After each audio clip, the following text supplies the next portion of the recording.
ધોરણ 10 અને 12ના વિદ્યાર્થીઓ માટે બોર્ડ પરીક્ષાનો પ્રારંભ થયો છે। અમરેલી જિલ્લામાં આજે ધોરણ 10 અને 12ની બોર્ડની પરીક્ષા શરૂ થઈ છે। વિદ્યાર્થીઓમાં ઉત્સાહ અને આત્મવિશ્વાસ સાથે પરીક્ષા કેન્દ્ર પર હાજર રહ્યા છે। સાંસદ ભરતભાઈ સુતરિયાએ ધોરણ 12ના વિદ્યાર્થીઓને પ્રેરણા આપતા કુમકુમ તિલક તેમજ પુષ્પ અને મોં મીઠું કરાવી શુભકામના પાઠવી હતી। તેમણે વિદ્યાર્થીઓને નિર્ભય થઈ પરીક્ષા આપવા પ્રોત્સાહન આપ્યું હતું। વિદ્યાર્થીઓનો આત્મવિશ્વાસ સાથે ભયમુક્ત બની પરીક્ષા આપી શકે તે માટે સાંસદ ભરત સુતરિયા દ્વારા શુભેચ્છા પાઠવવામાં આવી હતી। તેમણે કહ્યું હતું કે મહેનત અને એકાગ્રતા સાથે આપેલી પરીક્ષા હંમેશા સારા પરિણામ આપે છે। જિલ્લા શિક્ષણ વિભાગ દ્વારા બોર્ડની પરીક્ષાને ધ્યાને લઈને કડક વ્યવસ્થા ગોઠવવામાં આવી છે। પરીક્ષા કેન્દ્રો પર શાંત અને સ્વચ્છ વાતાવરણ રાખવા માટે વિશેષ તજવીજ કરાઈ છે। જે કેસ ન્યૂઝ ગુજરાતી સાથે જૈનિક સુરજીત્રા અમરેલી।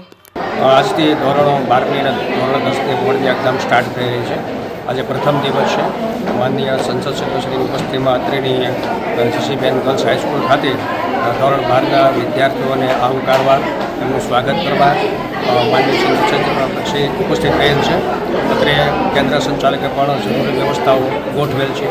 વિદ્યાર્થીઓ ખૂબ શાંતચિત્તે કોઈપણ પ્રકારના ભય અને ટેન્શનથી મુક્ત થઈ અને પરીક્ષા આપી તે માટે માનનીય સંસદશ્રી અને આગેવાનો ઉપસ્થિત રહીને શુભકામનાઓ પાઠવી। આજે 10મા અને 12મા ધોરણની પરીક્ષા શરૂ થઈ રહી છે ત્યારે અમે અહીંયા બહેનો અને ભાઈઓને વધાવવા માટે આવ્યા હતા, એની શુભકામના પાઠવવા માટે આવ્યા હતા। તો એનું મોં મીઠું કરાવી ગુલાબનું ફૂલ આપી અને એને શુભકામના પાઠવી। તેમજ આજનો મહત્ત્વનો દિવસ એ માટે છે કે 12મા અને 10માની પરીક્ષા એનું મહત્ત્વની છે એનું ભવિષ્ય નક્કી કરવાની આજે પરીક્ષા છે।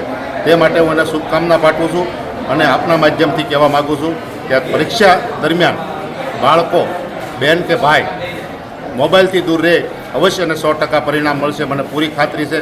અને સારું એવું પરિણામ તમામ બાળકો લાવે ભાઈઓ બહેનો તેવી હું શુભકામના પાઠવું છું।